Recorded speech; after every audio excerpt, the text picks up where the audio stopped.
x squared plus 2x plus 1 equals 7x plus 15. All right, guys, so we're going to subtract 7x from both sides and 15, yeah? So minus 7x minus 15. In my mind, I know what I'm trying to do, and then I'm not writing it down. X squared minus 5x minus 14 equals 0. Are we now on the same page? Can we now factor this? All right, I was making up my own math there. What are the factors of negative 14? They give me negative 14 when I multiply it, and negative 5 when I add.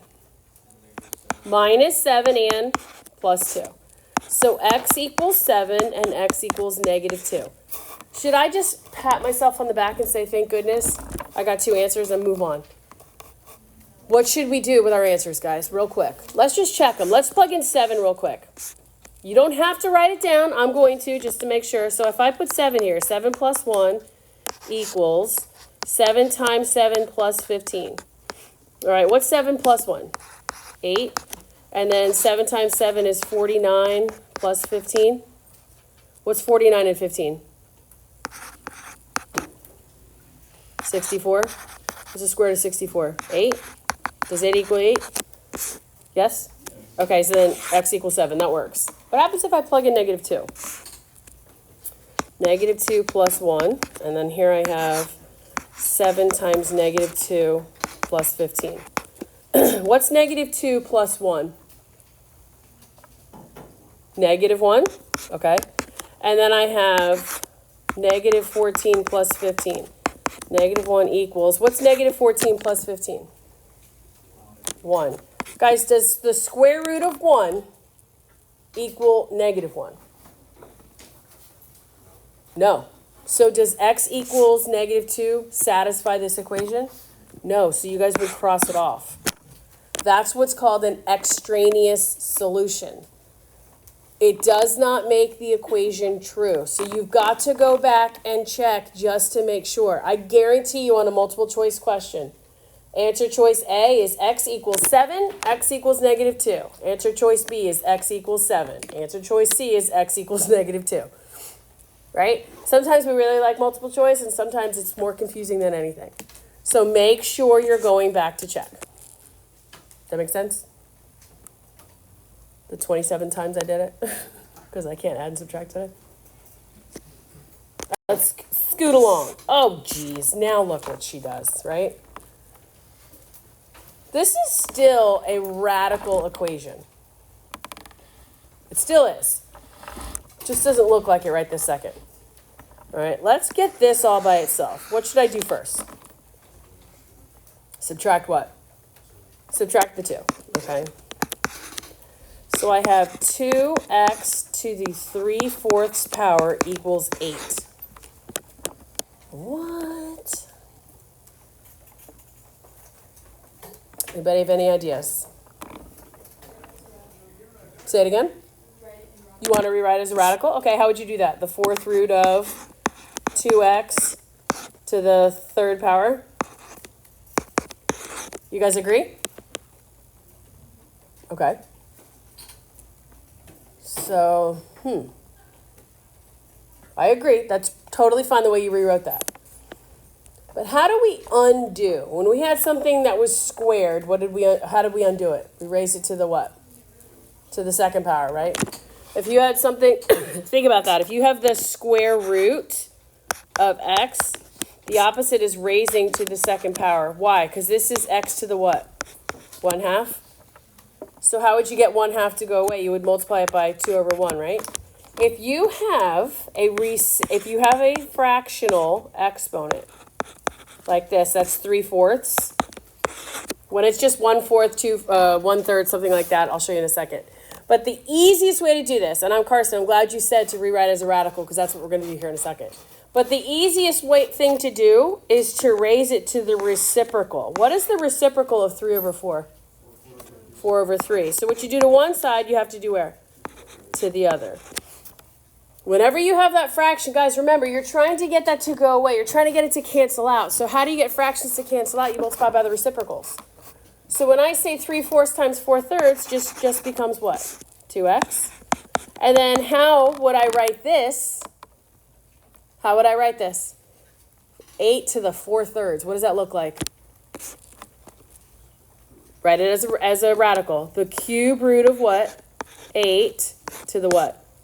4th power. Now again, you could do 8 to the 4th power and then find the cube root. Well, what's the easiest thing to do? What's the cube root of 8, guys? What number times itself 3 times gives you 8? 2. Now, can we figure out 2 to the 4th power? 2 times 2 times 2 times 2. It's not 2 times 4. What's 2 times 2 times 2 times 2? 16. So 2x equals 16. So what does x equal? There you go. Anytime you have something that is raised to a fractional, you can rewrite it as a radical, or you can think, wait a second, in order to get that fraction to go away, I'd multiply by a reciprocal. Sometimes it's easier to do one thing, sometimes it's easier to do another. Again, with practice, you'll see that. When we rewrite it like this, it was kind of like, well, what do I do with that? If it was 1/4, then it would be super easy, because you would have just raised both sides to the 4th power, which we're going to do in a second here. All right, couple more. We're almost done. This is what I was just talking about. Okay, what is the reciprocal? Look, let's do this 2 ways. I'm going to do it way A. We're going to do it both ways. What is the reciprocal of 1/2? 2. So you're going to raise both sides to the 2nd power. That'll cancel. You have x plus 30 equals x squared. Well, I see that this is a quadratic. So I need to move everything to one side. Is that equal to 0? So I'm going to move this stuff over here to keep x squared positive. So x squared, when I move x over, it becomes minus x. Minus 30 equals 0.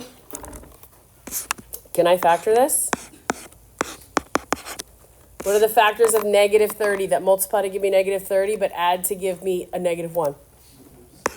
Minus 6 plus 5, good. So I have two answers, x equals 6 and x equals negative 5. And I need to do what? I got to check. Plug in 6, guys. What's 6 plus 30? Look, if you check 6 plus 30 raised to the 1/2, it's the same as square root, right? Does that equal 6? What's 6 plus 30? 36 to the 1/2. Does that give you 6? The square root of 36 is 6. That works. What about if I plug in negative 5? What's negative 5 plus 30? What's negative 5 plus 30? 25. 25 to the 1/2. That's the same thing as saying the square root of 25. Does that equal negative 5? No. So negative 5 is what kind of an answer? Extraneous. Yep. It's that extra one. Now, like Carson just said, the last example, she said, well, as soon as I see that, I want to rewrite it as a radical. That's a perfect thing to do in this case.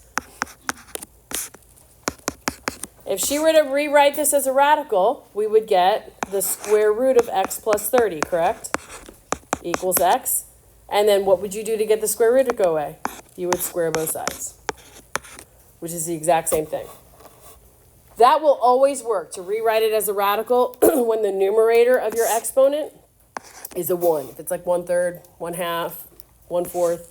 It's when there's a numerator and a denominator that are not 1 that makes it a little more difficult. That's when we want to multiply by the reciprocal. But either way will work. But do you guys see the importance of checking your answer? Just because you get 2 doesn't mean they both work. All right, let's do the last bit. Again, there's two ways we can look at this. I could rewrite this as 3x, how? The cube root of 3x, or I could just multiply both sides by what? Not multiply, but raise both sides to the what? To the 3rd power. Yep. Either way you guys want to look at it. It's up to you. This will cancel. I have 3x equals negative 3 times negative 3 times negative 3 gives me what?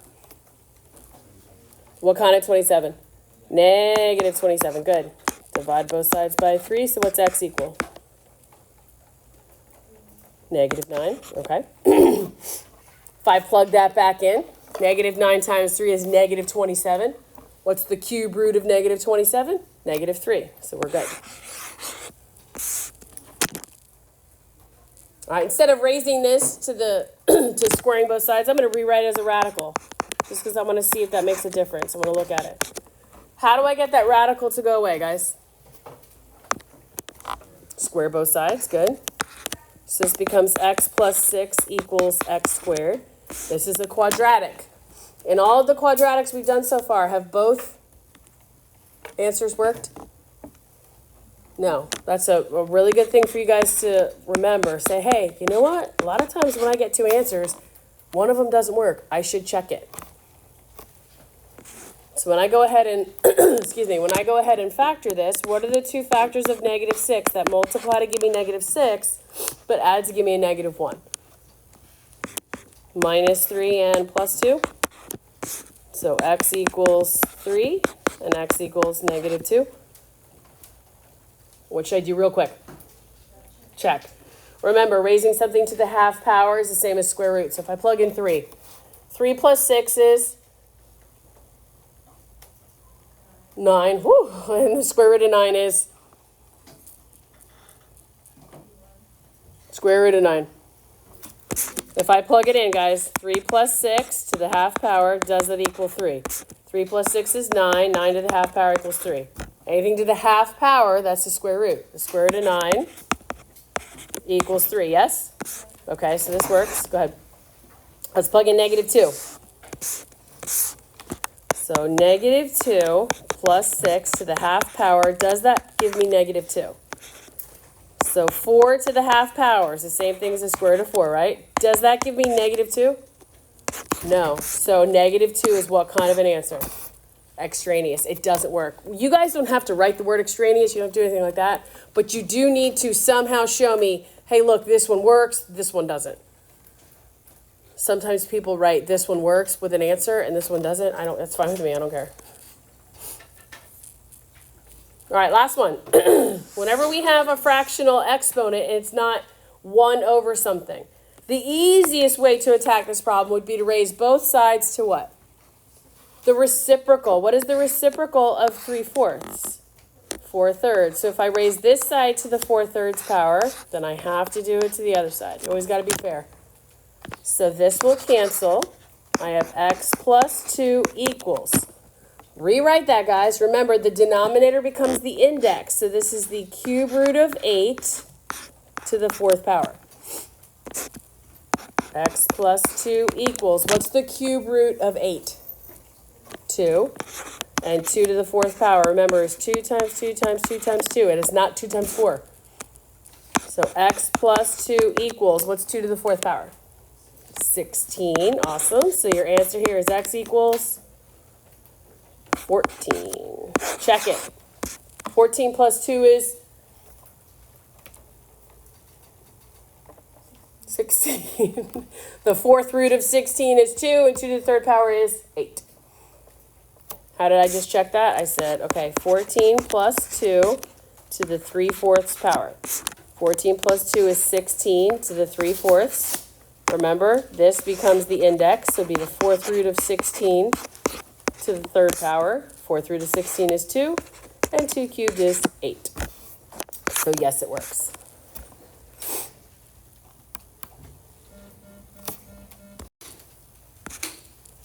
Sure. Are you guys okay? All right, good job, good job.